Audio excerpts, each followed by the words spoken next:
Suboxone. So that's the bit. That's a new oxy, basically. Not it's kind of like methadone. So methadone is Oh, prescribed to help people get off meth. Um, and obviously people can abuse it. Because essentially what it is it's like harm reduction. you sound good. It's Yep. like what reduction? It's like harm reduction. You know what I mean? It's like You are completely blacked out right now. Is your light on? you can't see. Now I can see you. Like, but when you put Oh, your head down, like, yeah, and you get close, you completely black out. all right. Let me go to what. Hold on. Let me get this real quick, and then I'll turn my light on.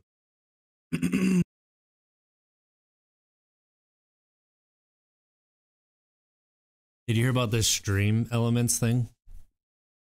Are we on yet? We're just on Twitter or Twitch, I mean. So stream elements, like you pay them to make like, you know, the pages that we stream from and like the starting screen and stuff. They had a diversity program where they were giving black creators, black and brown creators, discounts to go through them.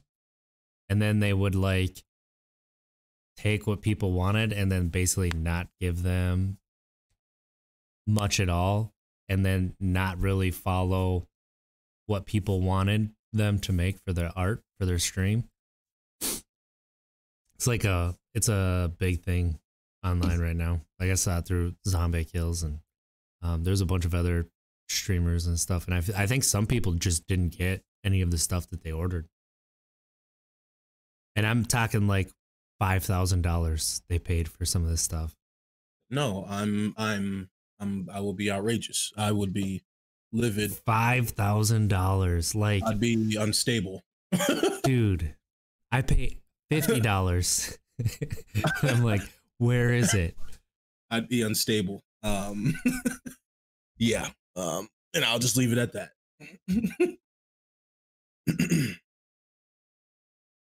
All right, is that better? Yep. There is that I just sent you. Look at that. I'm right behind you, man. Give me about 4 more years. I just bought a new shaver, so I'm supposed to use it every other day for a little while. Oh, yeah? I can do it right in the shower. It's actually pretty nice. You said. I wish it was a little more aggressive. I might go with a little bit more aggressive because you can order different blades and stuff for it. All right. Yeah, why is my camera? Why does it get dark when I do this? I don't. Because you're closer to it, so it's focusing. Yours doesn't do it. Yeah, it does. See? Ah, there it is. I just gotta get close, real close. All right, so I should get a little back. Let me. But for you, it's just when your hat gets close to it, your hat reaches out so much further.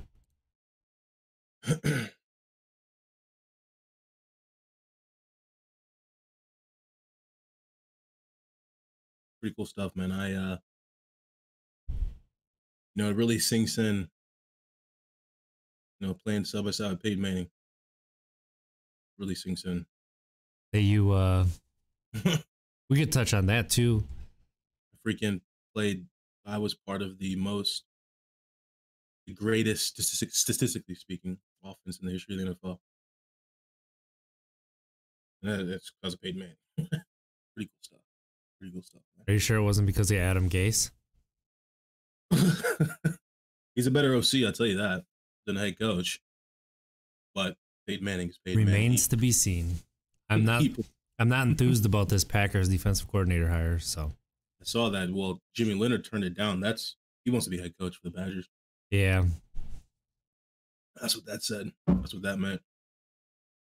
A lot of people were like, "Well, the personnel really wouldn't fit his scheme." It's like, have you seen him run anything? He doesn't really have a set scheme.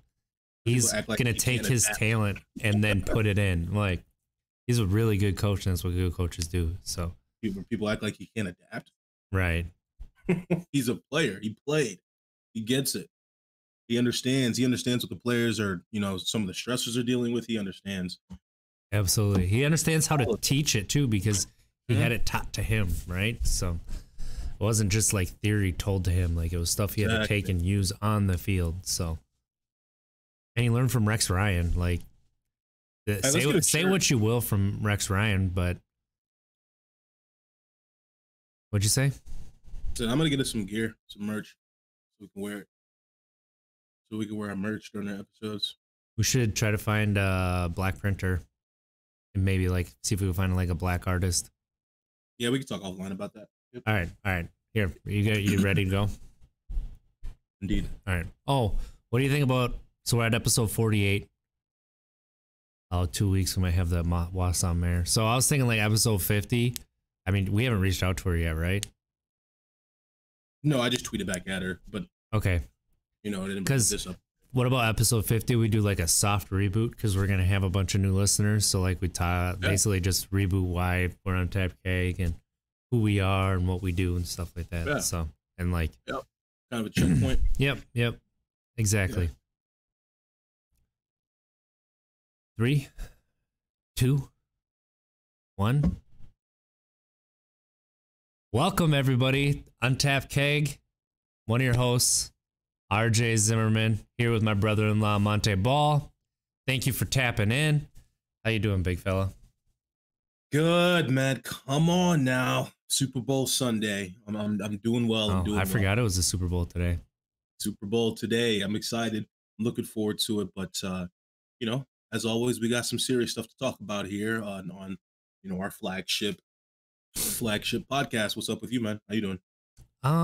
Yeah, I'm doing good. A lot of people hitting us up on Twitter talking about their sobriety journeys, which has been amazing. Like that, just every single time I see it and every single time I respond, and people are excited and surprised that we respond.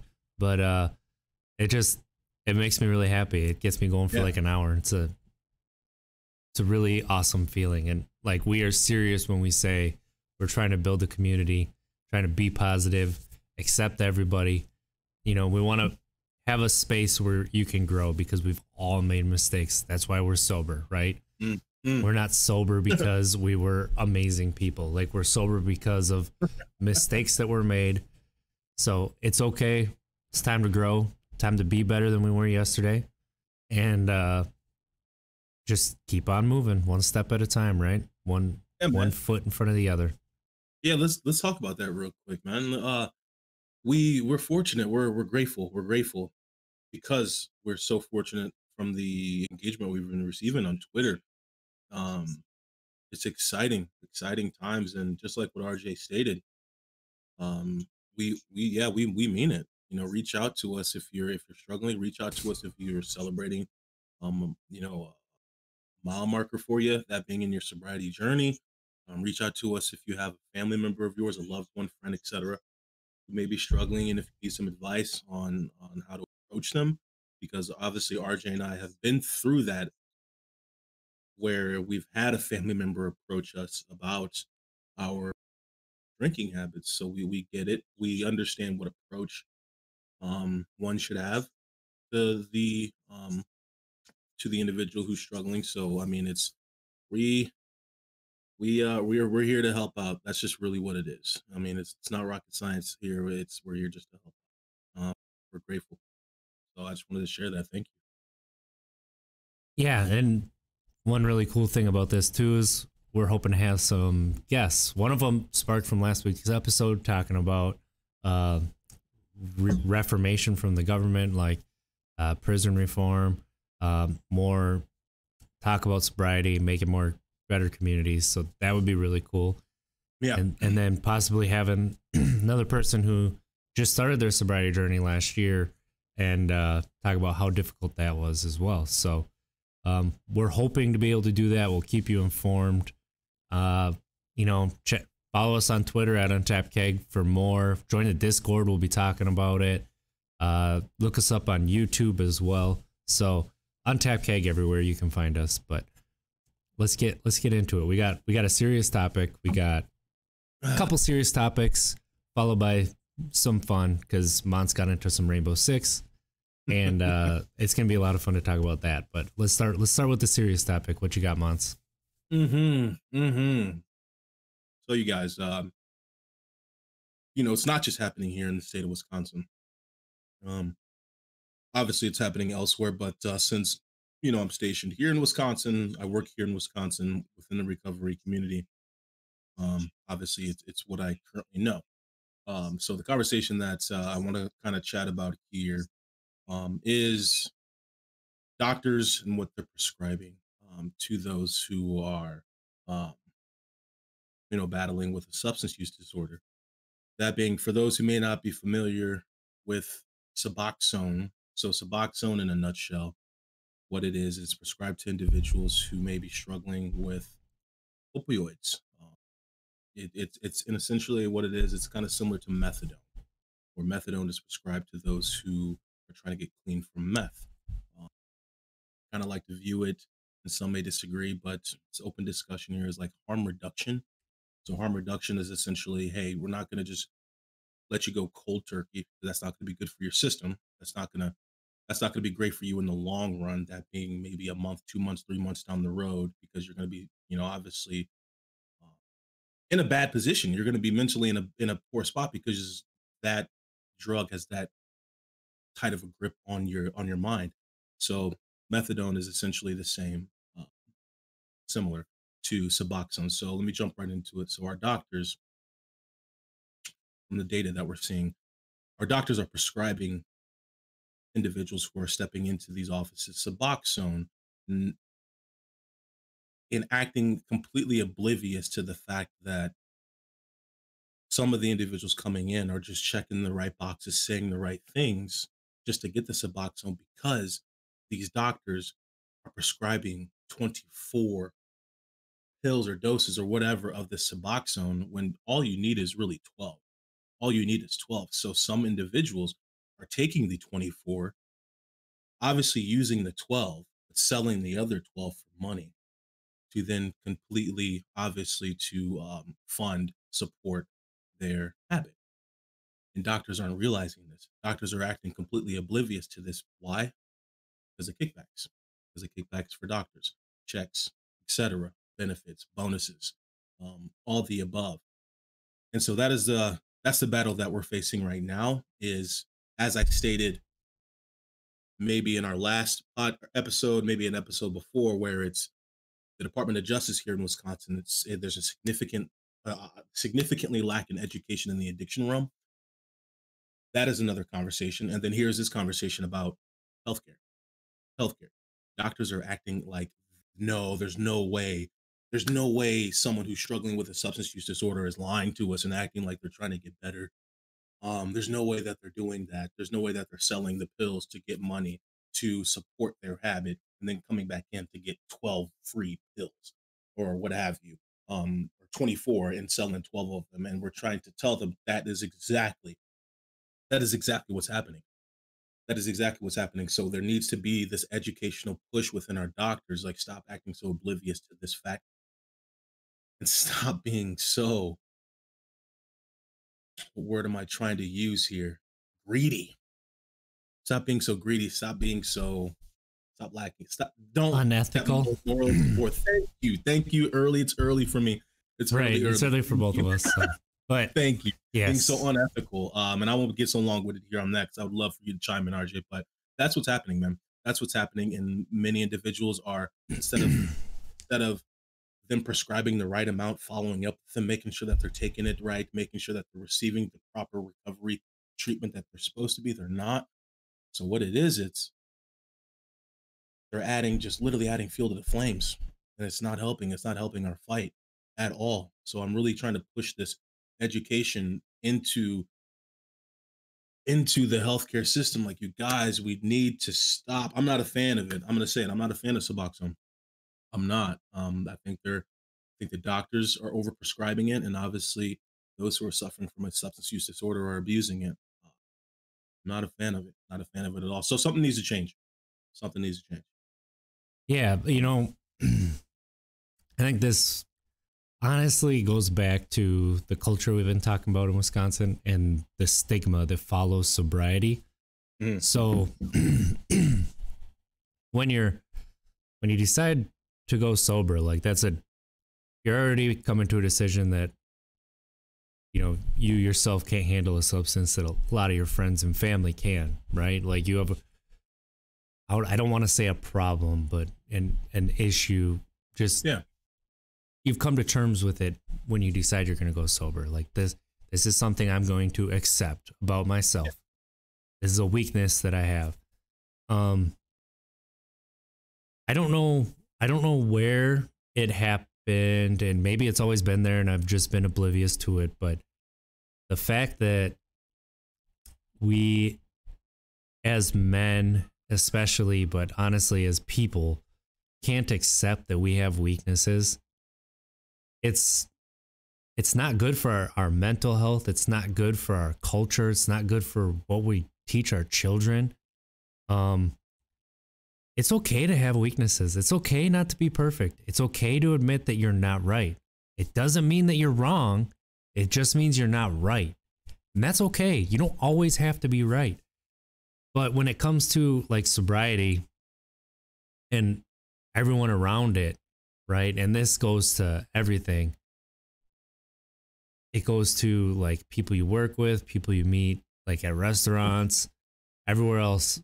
Everyone always assumes everyone drinks, which is fine because 80%, 90% of people do drink.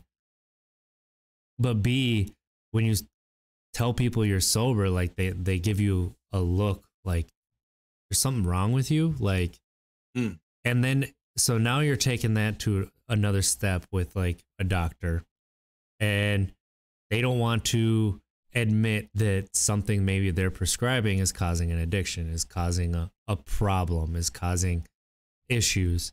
Because then they would admit that there might be a weakness there. They might admit that they weren't right. They might have to admit they weren't right about prescribing this, right? So it just goes to the stigma some more. And I'm talking about Wisconsin because that's what we're in. That's what I've grown up with. That's where we live now. That's what I deal with every day. But I'm sure I can guarantee it's throughout the entire United States, and I wouldn't be surprised if it's throughout the world.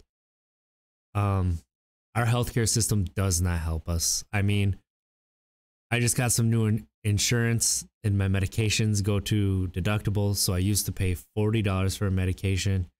I go to get it, no big deal, $400. I instantly go, how much do I really need this? How much do I really need this? Is this something that I have to survive, or is this something that I just want? And that's not okay. It's not okay to think about your health that way.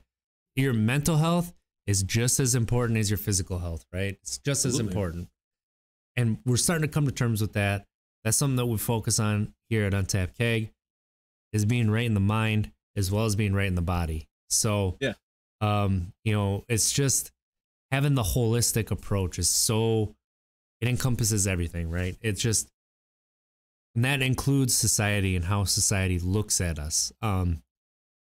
Anytime somebody goes to rehab, you automatically hear oh man, I can't believe it's that bad, or oh man, that poor person, or oh man, what a POS, right?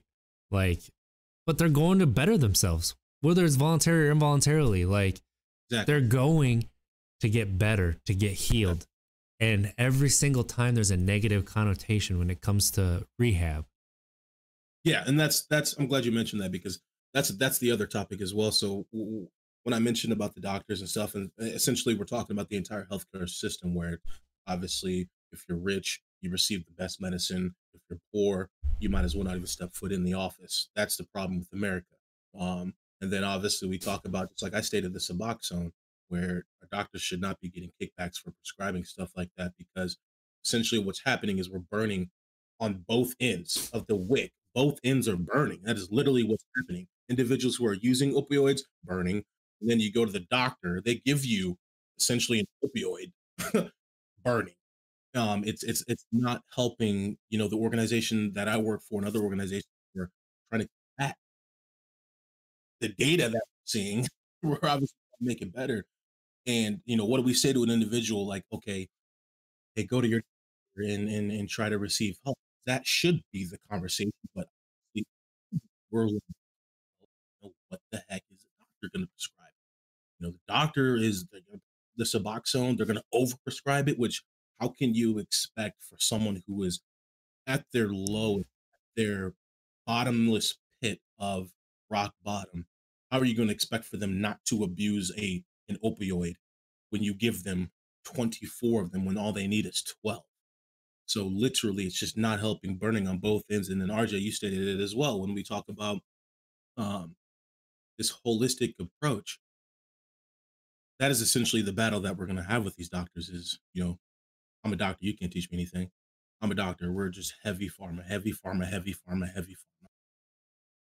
Kind of have to have a little bit of both. It almost feels like, with methadone and Suboxone, that it should only be able to be prescribed by a psychiatrist because they are trained to deal with, mental illness as well as physical illness, right? That's why they're psychiatrists. So they're doctors that have also been trained in psychology. And when you're dealing with addiction, that's really what it is. It's not just the physical, your physical health. It's what's going on up here. It's how it also has to do with, how it makes you feel like you need it, right? Absolutely. So it's the perfect, they go hand in hand. Your physical health, mental health is, if your mental health is, significantly decreasing or rapidly decreasing, people know that movement is the greatest medicine. Movement is the greatest medicine. People know that. Exercise, even if it's just walking, or even if it's just doing curls while you're sitting down, or what have you, whatever your body is capable of doing, movement is the greatest medicine. So I love this conversation because that is literally what I believe in. That's what we believe in here at Untapped Gig, is that holistic approach. Obviously, we obviously there is some good data, some great data with pharma, but I think it's going a little bit too heavy. We all understand why. This is America, dollar bill. It's all about money. We need to pour a little bit of that holistic approach in there too, because sometimes a pill is not the greatest thing that can help you. So, look like you were making WAP there. You're just like pouring everything right in. Oh God, practice from my past. alcohol free, of course. This is something too that that you guys are at a disadvantage because pharma has so much money, and it's honestly something you're trying to change at the caregiver level, and it's almost something that really you wish you'd be able to change maybe at the legislative level, or at least get some assistance there. But when pharma can pump so much money in, that's what they listen to more than what, making everything better for everybody else. And that's just how it is. That's how it is. That's the truth of the matters. And especially right now in Wisconsin, it's very much the case. There's not much there. It's very obvious that the system is corrupt. The state's behind. Bodies equal dollars. Individuals struggling with a substance disorder, Big Pharma looks at that as a commodity. You're a dollar. There's a value to You're the ultimate consumer. Real quick. I'm hearing a little crackle with your mic. I think once you speak, are you hearing that with mine? No. Okay, I hear it a little bit with yours. Is knee brace on?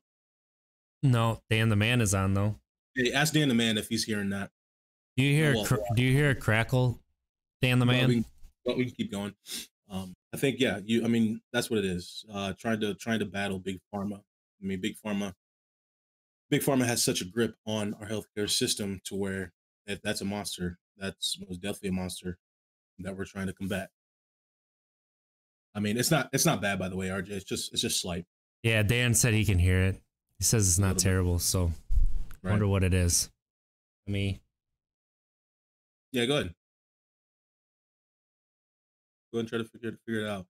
You take like a 10-second little pause. I can just keep going. Keep going. Yeah. I mean, that's an important initiative. Obviously, it's been going on for the last decade or so. I mean, we all are familiar with the huge lawsuit that Big Pharma faced. I'm forgetting the name of the. We all have read about that, which is pretty new. It was all over the news, and that's what I'm just talking about when I talk about Suboxone. When I talk about these doctors overprescribing Suboxone, uh, I'm going to keep pushing that. They're giving them 24 doses when all they need is 12.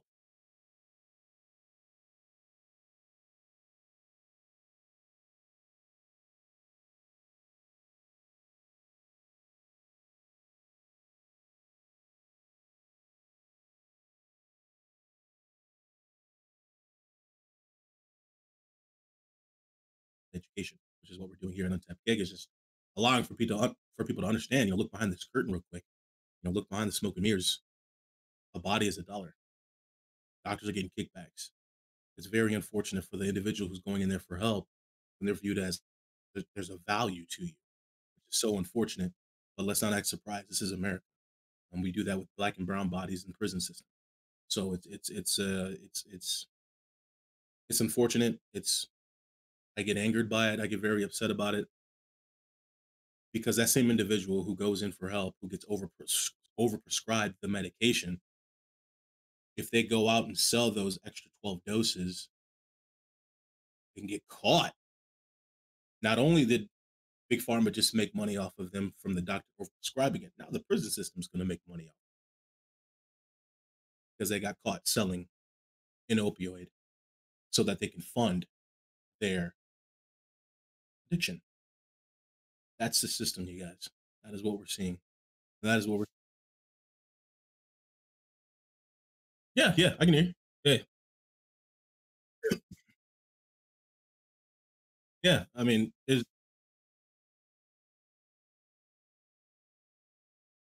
How about now? Yep, now it's going. Oh yeah. boy. What's your mic on? What's your? Can you hear it? Yeah, I can hear you You can still hear the crackle? a little bit. Yeah. What's your things on? It's on cardioid and mono. Okay. Huh. Dan It's all says good. this sounds better. I don't. Yeah, it's all So you could hear me, but they couldn't hear me on the stream. So It's all good. and then I think I just messed up the audio recording. So we'll see. But It's all good. I mean, it's still a good conversation. yeah. Well, it's just amazing how interconnected everything actually is. Like it all Yeah. starts at that one level, and then it spreads through out society. Like we were talking last week about prison reform and getting help for people getting out who need sobriety counseling, who need medications to survive, who need all, a lot of the stuff that we've been talking about. So that can all be boiled down to that doctor visit sometimes, right?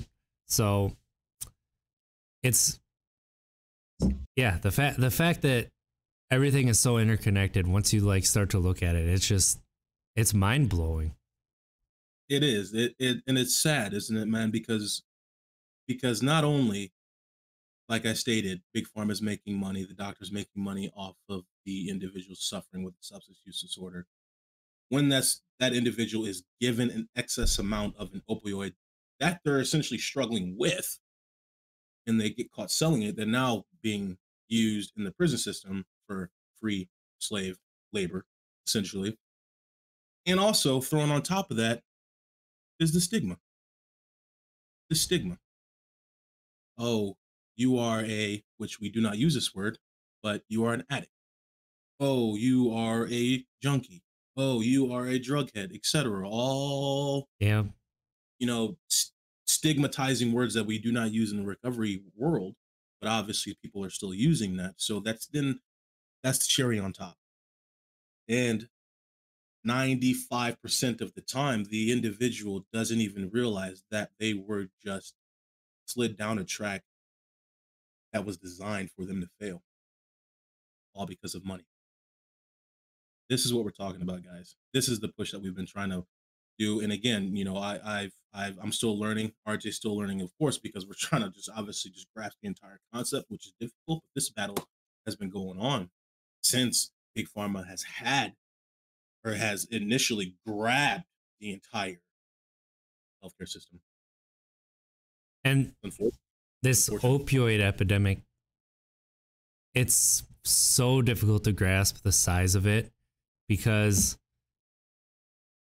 a lot of people suffer in silence, right? And it's not something we aren't privy to the numbers that are actually out there. Like, it's something that I even don't fully grasp the full effect that this has had. The full, all encompassing, like, I mean, it's just devastated communities. And it is an issue here in Wisconsin, but we don't hear about it very often, right? Yeah, it's really sad, and I don't know why we don't hear about it. So I do know why, because Yeah. So you know why. I mean, and that's the part that sucks, man, for people is you leave them. You're supposed to help them. An individual understands, hey, when I go to the doctor's office, I'm supposed to get help. I'm supposed to get help. Supposed to be a a judgment-free zone where I can speak privately with a physician, what have you, about what I'm struggling with.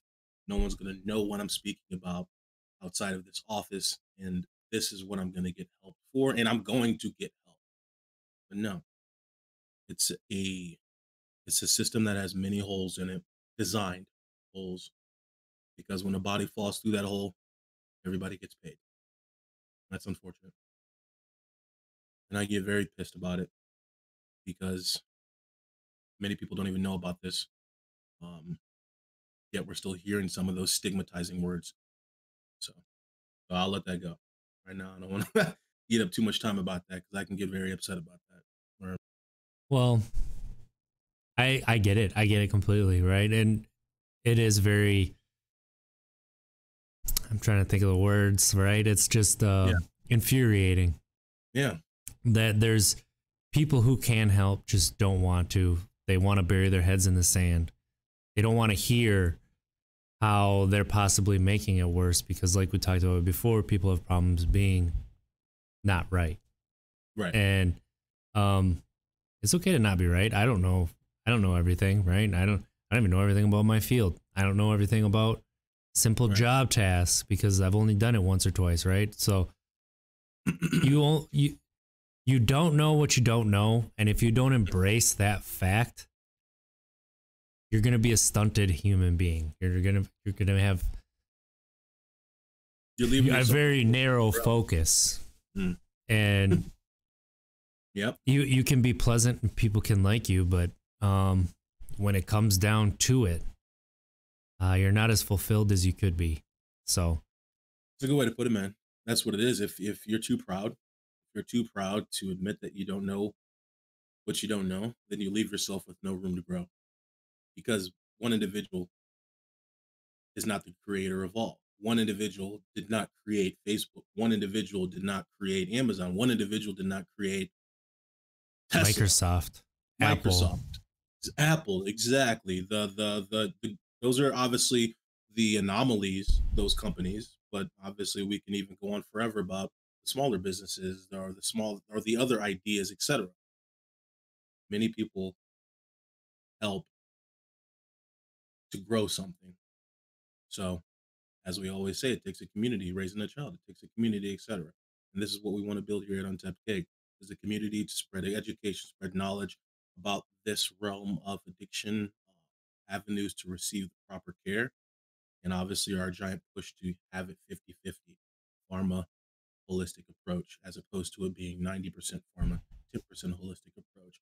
That's what kills me with doctors is you guys sit here and preach about movement is the greatest medicine. You sit here and preach about stretching, obviously drinking, a crap ton of water, etc., which is all holistic approaches to care.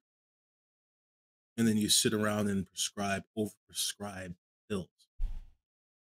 So there's a huge contradiction there that people don't even see. So that's why I love what we're talking about here. yeah, I really like that we can have tough conversations and talk about it and work through things, right? So especially we look at the world differently. It's just everybody looks at the world differently. And reality is what you perceive it to be. So you need different points of view so that you can actually see what reality actually is. So when you start to get the points of view that tell you your reality is such, you're going to start to believe that that's the reality. But that's never how it is. Not everything. We don't understand everything that's going on, and we never can. There's just too much information. We can't handle it. So Everything appears as it is. and As that it seems. that's a good segue into a topic on your sobriety journey, and a roadblock could be giving some rent space in your head away for free. So I know that this is something that I've struggled since I have been gone sober. It's something I've struggled with recently, giving people headspace and letting it fester.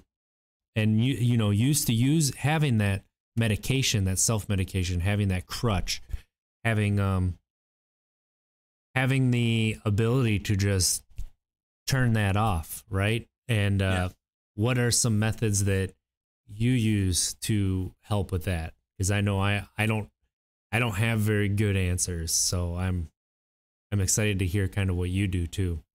Yeah. So I guess essentially what you're asking is, when you hop on that recovery journey, what is still living in your mind? Are you talking about, from the past or currently, or maybe past mistakes still eating away at you I mentally? would say letting people get to you, right? Letting people, like, yes, it eats at you, like how you were in a situation, but then also how I don't know. I just like No, it's a you great topic. let people get to you, and you let people kind of turn you a little bit more toxic, right? Yeah, yeah, it's a great topic. Yeah. So for me, it's challenging. Obviously my past mistakes being super public. I still see stuff like that on Twitter. Obviously, people still make comments like, "Oh, I thought he was in jail," or or woman beater, stuff like that. Like, yeah, that stuff that people still say. And what I always share with people is, I don't expect for I don't expect for everybody to forgive me. I don't expect for everybody to open up their door, open up their arms to me. That's just not how this world works. But I'm not going to sit here and act like it took me, you know, an hour to get to this point where I'm at now mentally. No, it's tough, man. It's very difficult, very, very, very difficult. And even on a smaller scale where it's just with family and friends, people may struggle with going back into their family, what have you, because of their past mistakes. So what do I currently do to stay on track? That is a really good question, man. That is a really good question. I think I it think all some of this stuff too we do without even realizing it, right. right? So trying to think how you go through your day to day. For me, I try to focus on my kids more. I try to make sure they're Mm, happy, right? I try and make sure, just because maybe I'm letting somebody get to me and I'm letting my emotions, like, instead of starting at like a neutral or like a more positive, I'm like negative right away, like very quick to go from really happy to kind of an outburst of anger. And like I have to focus with my kids. It's not their fault that I'm frustrated. I'm frustrated because I can't get this out of my mind. This what these the way these people might be either treating me or um, stuff like that. Is that crackle still there?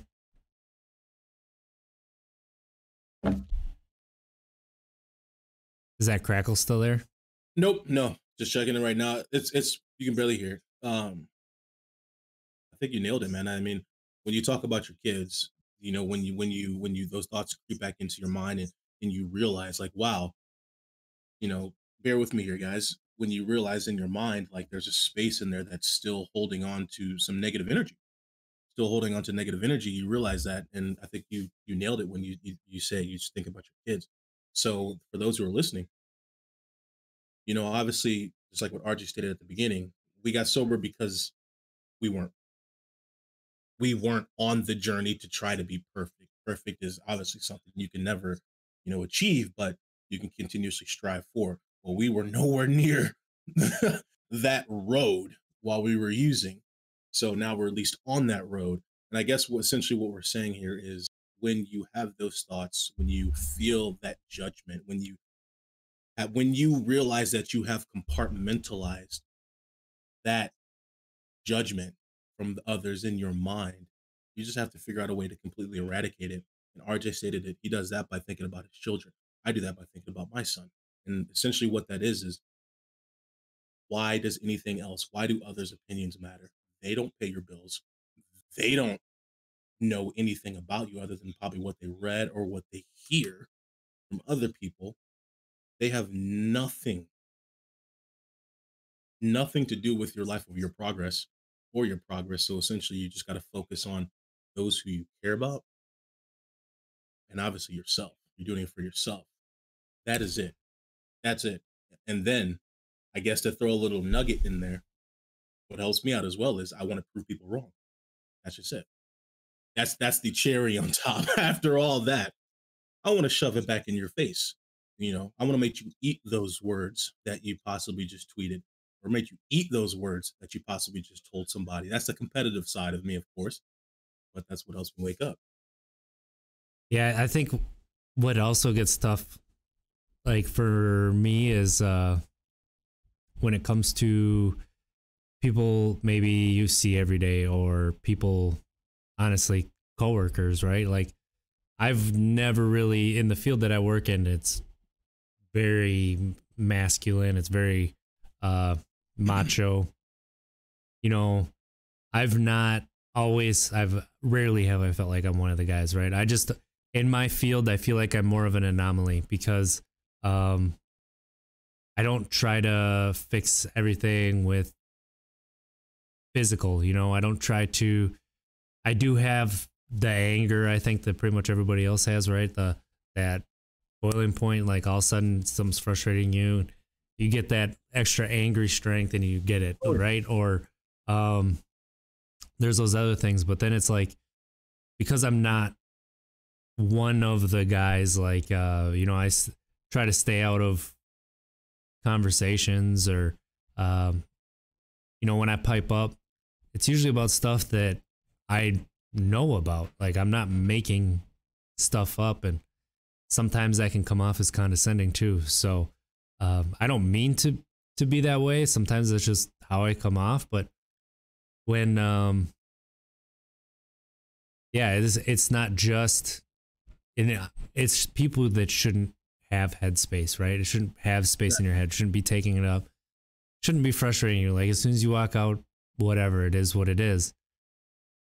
Having like that toxicity around, though, that's just not good. It's not good to be in it. Turns you into somebody you're not. Yep. So not having that crutch, that liquid, forget, right? That I used to have it.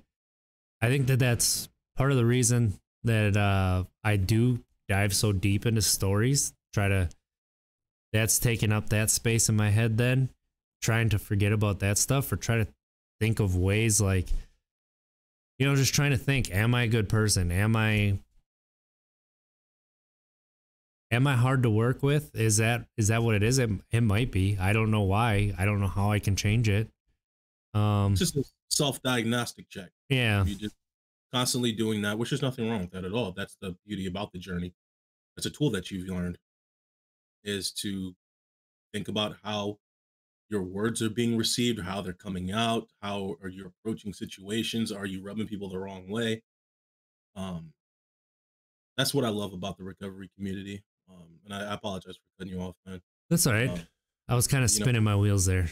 oh, you're good. You're good. So I guess to give somebody right now, because we just kind of shot a lot out right there.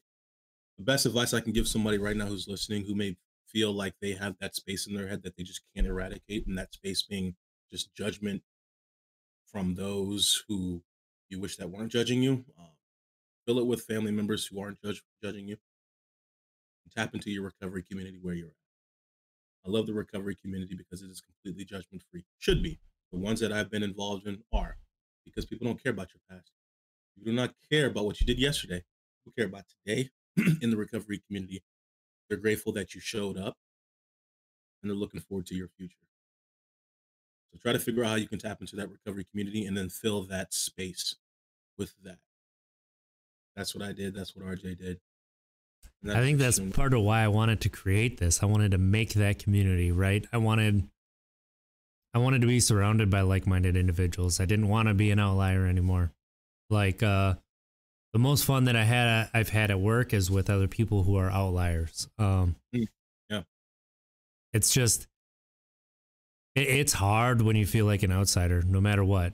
And sometimes you do that to yourself, that you feel like an outsider because you're an introvert. You feel like an outsider because you're sober. You feel like an outsider because things that people have said, or sometimes you're a people pleaser. You want everybody to be happy. You want everybody to smile, right? That's not always going to be the case. You're not always going to please everybody. And that's difficult for me to deal with too, because that's what I like. I like to get everybody involved, right? That I like to be a part of the team. That was the downfall to the substance use disorder. Using and then wanting to share that, share the alcohol with everybody. Yeah. That's our personality. Absolutely. So yeah, that can be really tough. It can be absolutely tough, but reach out. Even though, it may not be in person right now, electronically, you can still create those feelings of togetherness, the feelings of belonging. And then another thing to think about too is therapy, right? Like when I was at my worst, that really I had to seek out therapy to save my marriage, save my being a father, to save who I was as a person. Like I was on such autopilot. I was at such a point where I couldn't think about anything, because if I thought about anything, it was somebody who was living up here rent free. And that really going to therapy and just talking it out, that's what really helped me to spin it back. And I'm not to that level yet, but I can feel myself building up to that level. So talking about it with you, Mons, and with everybody else, like that allows me to spin it back a little bit. So you gotta triple that rent. That's right. That's right. To a victim, get him out. Get him out. Get him out. Call the sheriff's department. Get him out. Because I guess a perfect way to end this conversation, this topic is, they're those who are judging you the way that they're judging you. If it's not an individual who is helping you, they're not helping you. Those who are judging you who aren't helping you. You know what I'm saying? Don't let them in. Don't let them in your space. Don't allow that juju in your life. And it's easier said than done, of course, but they're not paying your rent. They're not paying your car note. They're not progressing your life in any fashion. So don't allow for them to grab hold of your progression, or to halt it, or to stand in its way. F them. Yeah. I'll leave it at that. Yeah, that's probably what I struggle with the most since I've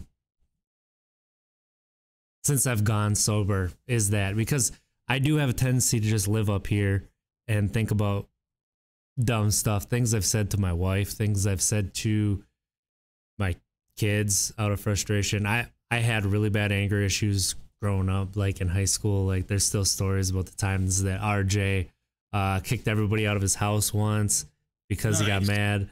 That we were having a team meeting in basketball and a guy got really upset, and I basically shut everybody up, and I think I made one kid pee his pants because I got so mad, slammed my fist on the table. Like there were some epic blow-ups. Like every once in a while that was when was my last one? That one was senior year. So like my senior year is kind of when I found my Zen place mostly, but it took I'm trying to think what it took. You know what? I don't even know what it took. It was just, I think I realized how immature I was being. It was just part of growing up. But I still have a tendency when I get frustrated to revert back to that. And I really don't, I do not like when my anger comes out. And that's sometimes it's when I'm stuck up here and I can't get out and I can't enjoy the surroundings. Um, I'm lucky enough to have two kids that are incredible, and they'll just come up and say, uh, you know, hey daddy, or I walk in and he yells daddy and runs up and gives me a hug, like brings me back to center. But you just got to find what centers you. It doesn't necessarily have to be kids. And when I made this decision, it was not for my partner. It was not for my parents. It was not for my siblings. It was not for my friends. I made this decision for myself. And that was when it took hold. That's when I decided I have a weakness. I need to turn it into a strength. How do I do that? Yep. That's just by not imbibing, by not. I love, like, I know we talked about this maybe last time or a couple times ago. I love the taste of alcohol. I miss it. I go through times where I miss it bad, especially really good micro beer. Like, man, I was totally into Scotch ale. That's how I looked when I used to drink 2 months right there. Dribble some water on my chest. The great thing, I used to have a beard, so I'd catch some of that shots that would go down, and then I'd put the hair in my mouth to make sure I got it all right. Wow. Like that literally happened more than once drinking. Yeah, it's a decision you have to make for yourself and allow yourself to grow. Right? Like that's the biggest thing. And I know we harp on that. And I know it sounds like it's Zen, like yoga, like trying to think of the words, right? Super like cliche. Corny, yeah. But it's true. Like, I want to be a better person. I want to be a well-rounded person. I don't want to define myself by one thing. I don't want to, I want to have hobbies, which I do have, that I get to talk to everybody about, that I hope that they can share theirs with me, right? And I don't want to dismiss anybody. I think that's the other thing, like, that I sometimes can kind of struggle with, is dismissing people's opinions and thoughts. No, man, that's what I'm talking about, and it's that holistic approach. That's just what it is. That self-diagnostic check, monthly, weekly, daily, a tool that the both of us learned throughout therapy, which is that self-reflection. Use it as a tool, and just like you stated, RJ, how can I use this as a tool? The greatest way to use it as a tool is to continuously talk about it and help others. Period. That's just it. That's just it. Because there are others out there who are suffering in silence, Absolutely. who are lower in their rock bottom than we were. So it's all about just reaching down and grabbing somebody else, and bringing them up into the recovery community. So that is a great conversation. We are stronger together. Indeed we are. Indeed we are. Now let's go ahead and get into some. You want to go 6? What's up? Let's go. So, okay, let's start here. You got a gaming computer. Indeed I do. You love what it does. Yeah, like the games that you've been playing with your friends. Like, you really enjoy Discord. Yeah, what do you want me to get into? Just get into that? Talk about your Mordhau experience. Talk about, like, your Discord. Talk Just about your new computer. Yeah, steadily evolving. And it's obviously we understand what Discord is. For those who may not, Discord is just a platform where you can just create your own communities, kind of like Reddit. You can have your own channels, your own topics in each channel. Say where you want to talk about video games, boom, you can chat under the Untapped Keg. You can hop into our video game channel, which we'll get to creating that stuff. But we're going to be creating some awesome channels there. I got my new PC, my desktop, awesome for obviously PC games, etc. Awesome for editing, all that jazz. Just exciting, man. Just constantly evolving as an individual, constantly evolving. RJ, you and I as a family, and then constantly evolving our platform here at Untapped Cake. So it's been awesome, man. and obviously been playing a lot of Mordhau, Mordhau, medieval style game. It's just awesome. I don't It's want to like get too. it's like a group battle thing. Like, have you ever heard of For Honor? Right? Like, that's what it is. Like, you have PC and other players that run around. Is that right? And then you just basically battle to the death with like swords and axes and stuff. It's brutal. It's a very, very fun game, and it's very hard to learn. To date, it's one of the most difficult games that I've played. The learning curve is so hard. To where this is the first time that I've ever YouTubed how to play a game. I had to YouTube Mordhau weapon mechanics just to understand the timing of when to swing, when to parry, when to fake parry and then swing again, or when to, oh my God, it's so hard, man. When to duck under people's swings. And then that's just what I tried to learn when I'm 1v1 dueling. Then you go into those big battles, you got to be quicker because you're fighting him and his teammates behind you. So you got to parry here and dodge a swing right here, and then swing and then parry again, and then all of a sudden the arrow will hit you in the head and you're dead. Very fun game. I recommend it if anyone out there has a PC and wants to kind of just jump into something new. It's awesome. Medieval style, cutting heads off, cutting arms off, cutting legs off. I told you it's brutal. It is. It's brutal. It's very graphic. You can change the goriness. Not safe for work. You can have it to where there's no gore in your settings or gory. Can you make it that there's jelly that comes out instead of blood? I don't know. I'm actually trying to see what it looks like, but I think to get the best experience, you have to turn the goriness on because it's funny. Have you? Speaking of goriness that they edit out, have you ever you've seen the movie The Patriot with Mel Gibson? Heath Ledger's in there. Oh heck yeah. Okay. Yeah. Have you ever seen the TV version where they edit it? They turn that scene where he's hacking up the British people after they kill his kid. Oh, they turn that instead of blood like flying on him, it's mud. It is like it's funny, and it's not inadvertently funny. It's just like, I mean, I get it. You can't have that. You can't be showing kids that on TV, right? But it's just it's brutal. I mean, it's a brutal scene. Yeah, I would have done the same. I would have done the same. You just killed my. Well, he killed two of his sons, I think. Yeah. No, just one. Just one. The youngest. It was Thomas. You need to watch the movie again, apparently. Heath Ledger died though too. Later in the movie, spoilers. Thank you. Goodness. I mean, at this point, if you haven't seen the movie, my God, it's been out for like 20 years. I mean, I know it's no Wonder Woman 1984, and you can't remember all the lines, but I'm gonna drive that joke into the ground. It's happening. The movie's terrible. My gosh. So anyway, I love. Yeah. What do you? I love playing Rainbow Six with friends, right? And that's like a tactical shooter. You get 1 life per round. Like it's also kind of a brutal game, but not in the same way. It's not nearly as graphic.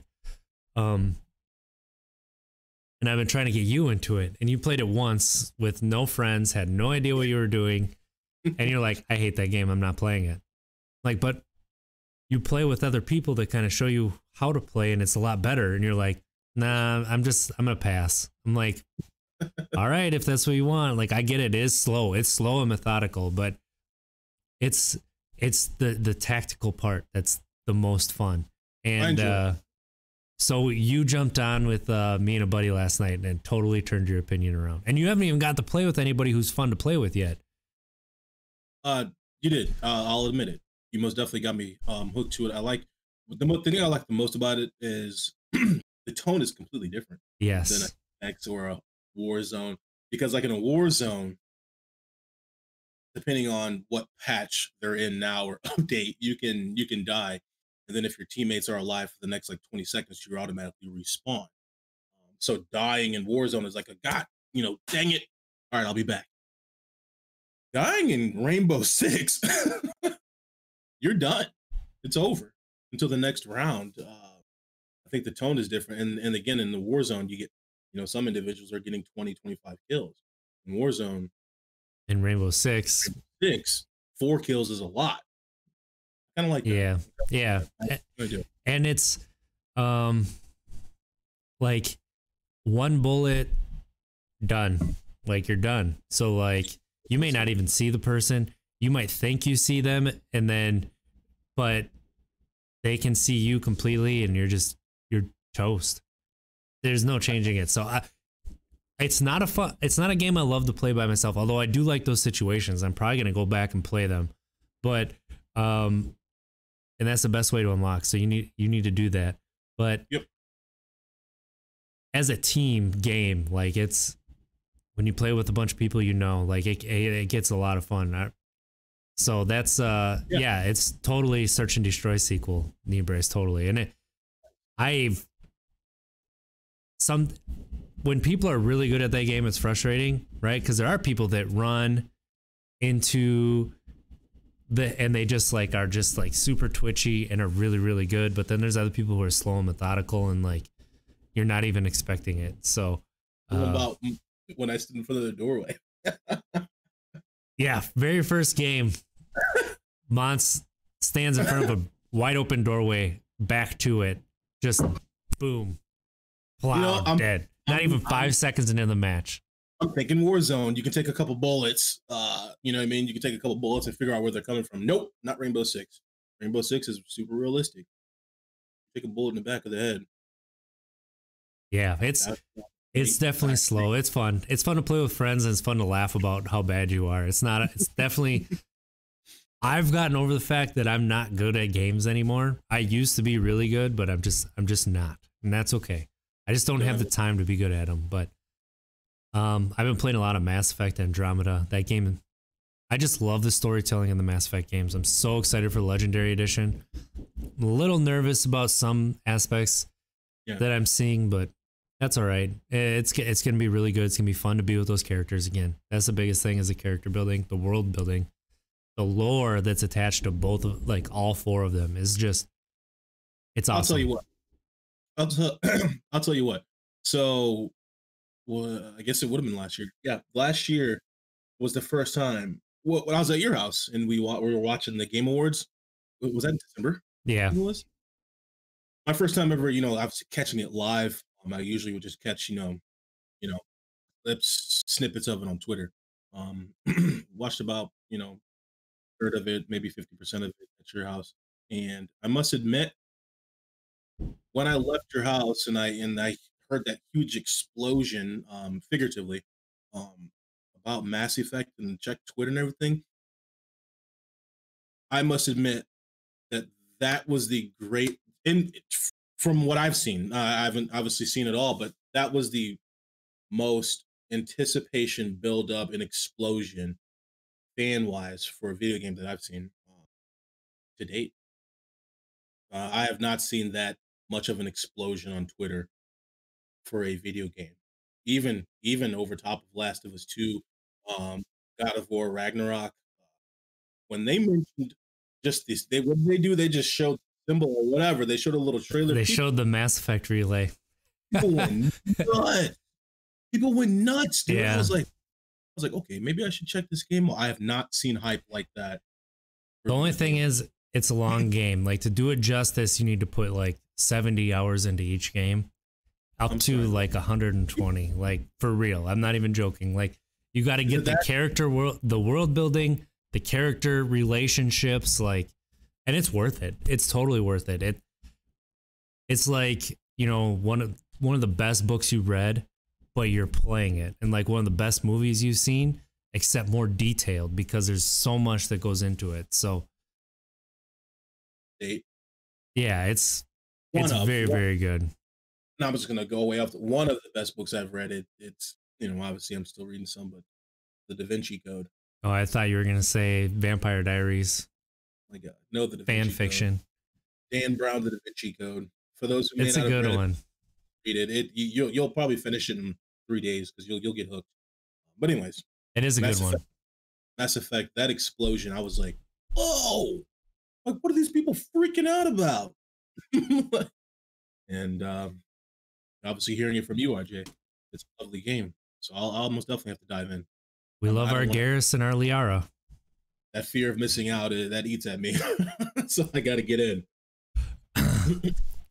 On the PS5, a new game came out too that was free to play. It's called Destruction All Stars, basically like a demo derby. Seems okay. I'm not sure about it yet, but I kind of enjoy the gameplay a little bit. Yeah. So we'll see how that turns out. But E-Brace, what's an E-Brace? E-Brace, what are you playing? Oh, E-Brace has been going heavy on Warzone. I think NCAA 13 maybe. Oh, really? Yeah, he got a PS3, and and I think went back and got it. Found it on I can't remember what he said, like eBay or something. And got it. Obviously, because I guess that's what we could talk about. That is huge news. Oh my goodness, I can't believe we haven't mentioned that. EA Sports is bringing it back. Bringing it back. That's big news, man. That was a pretty big explosion over Twitter too when they announced that. And then one thing I saw about the explanation is EA got the licensing through like the collegiate licensing or whatever for the teams. One thing I heard from somebody is they plan on having players in there because they think that the Supreme Court case is going to go in the favor of paying the players. So they are making the game for like 2 years from now, and then they plan on actually being able to have rosters and players in there instead of just generated faces and numbers like they used to do, right? I mean, they didn't randomly generate numbers. The numbers were the players. So like you were number 28 for the Badgers. So they had me from Kirksville, Missouri. That's not where I'm from, but good try, EA. Well, I mean, they can't put it where you're from because then that'd be probably too close to your likeness. So, okay. Yeah, Kneebrace says NCAA 13, Rocket League, and Warzone. They're all three great games right there. And Dan the Man says NCAA football is the it.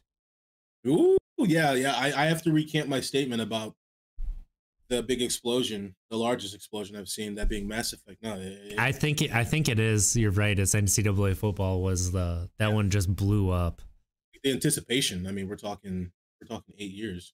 So, yeah, that is going to be exciting, and the players should get paid for the use of their likeness. That's a no-brainer. You're not going to put me in a video game and profit off of it, EA. What? No, pay the players for the use of their likeness, and hopefully they let alumni back in. They want to pay the players. It's the NCAA that's standing in the way. That's correct. My apologies. Hopefully they allow some alumni, and I'd love to be back in the game, and just so that we can. Either way, we're going to be streaming for $10 and a free copy. You can have my likeness, EA. That's what Mons is saying. They're gonna put me in. They're gonna send me a $5 gift card to Starbucks. Right. Put me in there. Send me a PS5 and a copy of the game, and you got it. Okay. That's it. Which I'm sure they got connects. EA has connects to PS5. I don't know if I'd be too upset about that. Mons Kneebrace wants to know why you were bald in college. He sent me that video yesterday, right after when I was the Big Ten championship game, Michigan against Michigan State. I ran up to as soon as the game ended, I had that interview, sitting in the chairs with the Big Ten guys, and yeah, I was pretty bald. I used to cut my hair in college, and I think at that time I may have cut my hair while I was probably intoxicated. I was gonna say between the drinking and practice, you had no time to go to a barber, so that's why you were bald. I think I nicked it, and so once you nick it, you got to just take it off. I don't know. Knee brace. Thank you for sending that video, but I hate you, man, because I looked at that video and I was super skinny and toned, and cried myself to sleep. So the good old days. The good old days. What else you playing, man? So we got obviously those guys in there. Oh. Dan the Man playing. Dan the Man, what games you been playing? Knee brace, playing Rocket League. NCAA. I've been playing my Switch just because it's so easy to play something for like 10 minutes and then put it down to be with the kids. So I sent you that. What was that? Apex is coming to Nintendo Switch? Yeah. Nintendo those rights. That's crazy. Well, they want to put it on everything, and the Switch is right now the best selling system, like for the amount of time it's been out. So ever. Nice. I didn't know It's that. sold. It's only been out for like 3 or 4 years, and it's already sold 80 million units. Yes. To put it in perspective, the PS4 is the second highest selling system ever, and it's at like 114. And the PS4 has been out for like 10 years. Yeah, 7 years I think, Almost, yeah. 7 or 8. So, Dan the Man is playing some Call of Duty and some Rocket League. okay. I love that Rocket League is still relevant. Like that game's so much fun. I love jumping back into that game. Even if you're not like great at it, you still there's things that happen that you're like, that was amazing. I can't believe I meant to do that. I totally meant to do that though. I like it because if you only got about 20 minutes, 30 minutes, you can hop in and knock out a couple games and be done with it, and then come back and do the same thing. And I'm glad Warzone. I'm glad they have that map, the smaller map now, because RJ, we used to talk about it all the time. It's when that map, the bigger map, it's like, man, when you hit that matchmaking button, search, you have to be committed. You're talking about 40 minutes, 30 minutes a match. But now the new map, you're talking 15 minutes, and that may be long. You may be 10 minutes, which is how it should be. What else we got out there? So those games, Madden, of course. There's not a lot like coming out right now that super excited about. I mean, that Super Mario World, there's a one coming out, but you know, I mean, there's a lot. I'm trying to think I mean, what I'm excited for this year. I don't know if I'm super excited for a game this year right now that we know for a fact is coming. Like, I love Horizon. That was one of my favorite games. The PS4 generation was Horizon Zero Dawn. It's like 25, 30-hour game. It's like a super open world RPG. That's what I want game developers to understand. You don't have to have all this meat on the bone. Like, you know, a nice little petite cut, like that's cooked perfect. That's what you need. You need to have character development. You need to have like, you know, a really cool world, but then it doesn't have to be massive. Like, you know, make it somewhat streamlined. Like 20 to 30 hours is perfect. That is. I got a question for you. 6 hours is even better, but that's usually for a single player story narrative game. What's up? I got a question for you without obviously releasing any spoilers. Do you think that there should be a Last of Us 3? No. Yeah, leave it where it is, but I have a feeling they're going to revisit the world. I don't know if they'll have the same characters in it or not, but I think Last of Us Part 2, the first Last of Us did have a story you could continue. I don't know how you necessarily continue. You could do Lev and his friend. Like you could go from that perspective, but I don't know. I don't really want there to be. I don't want there to be either. But I didn't want Last of Us Part 2 and it was amazing. So all right, yeah, that's a quick conversation. Because it's hard to elaborate without spoiling some things, but because I'm trying to think, there hasn't really been, other than, you know, EA mentioning NCAA, obviously Mass Effect. You know, we're still early in the year, so there really hasn't been a large. Like if God of War comes out this year, that's my number one, easily. Yeah. That's gonna eat up a lot of. I'm going once I finish Mass Effect.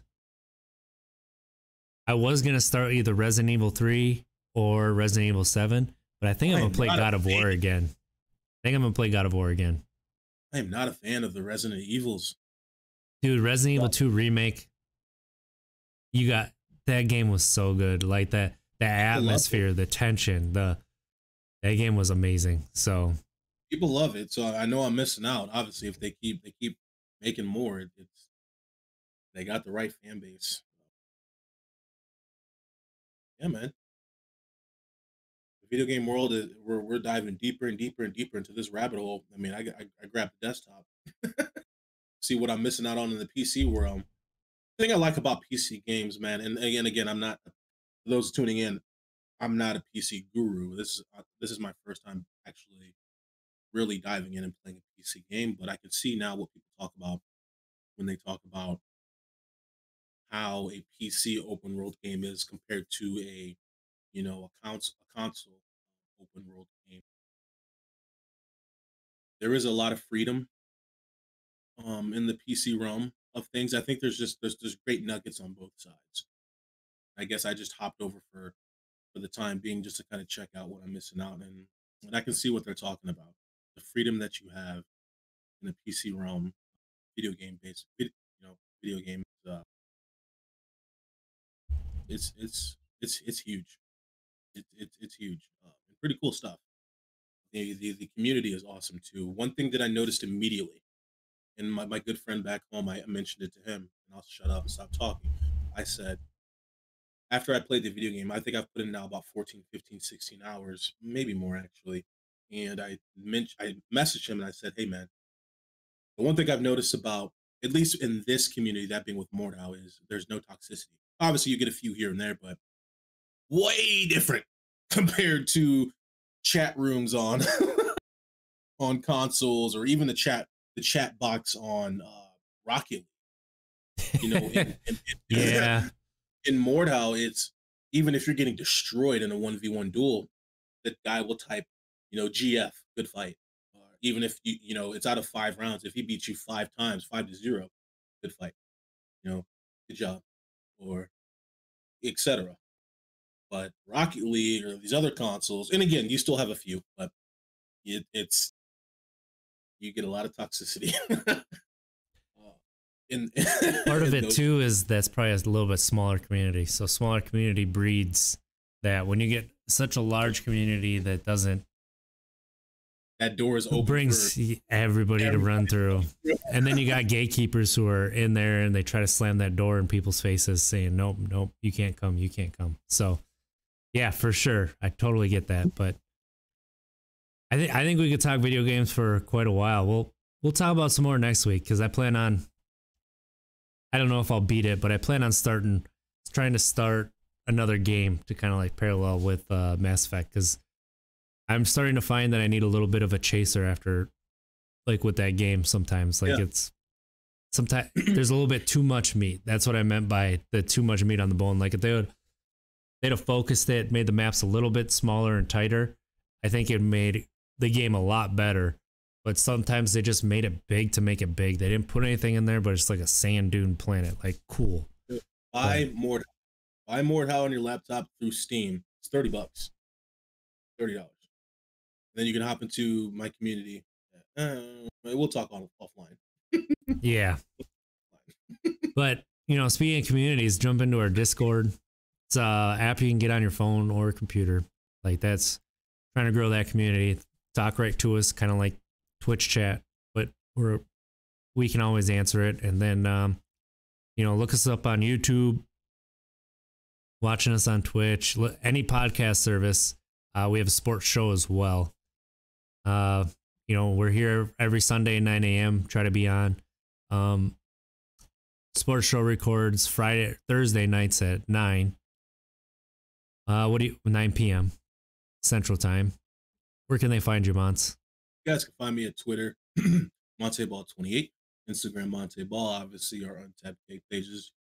Shoot us a message, DM us topics, questions, what have you. Join our communities. Let's have a conversation. Open up the floor for anything you guys want to chat about. And that subscribe button, please, and leave us a review. Where can they find you, RJ? Yeah, you can find me at It's Trickster, ITZ. The I is a 1 and Trickster. The I in Trickster is a 1. And then Untapped Keg anywhere. UntappedKeg.com, UntappedKeg@gmail.com if you want to reach out to us. Where we do have a Reddit, but like Facebook and Twitter, Instagram, like I said, that Discord channel. We're trying to build a community, no judgment, just growing and having some fun and being better people. So let's have a good week, everybody, and let's try to be better tomorrow than we were today, because at least if we failed, we tried. Oh, before we go, we'll shout out Knee Brace. Dan the Man, appreciate you guys in chat. Joint Effort, appreciate you.